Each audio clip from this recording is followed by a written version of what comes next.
Hi students, I wanted to share with you something. This is a baby bird that fell out of a nest, and I'm just trying to feed him and take care of him until he's ready to go out in the wild again. You can see when he opens his mouth like that, it means he's hungry, so I'm going to feed him. He likes crickets, so let me kill a cricket.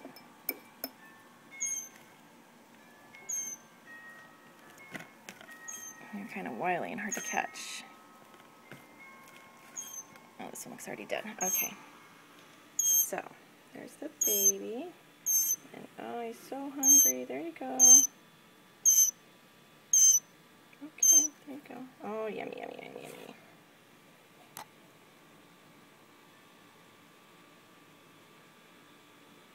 Now he's a little better.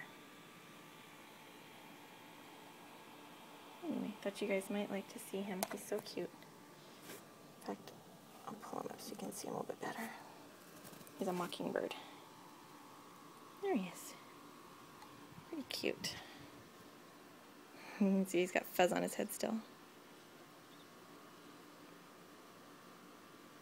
Anyway.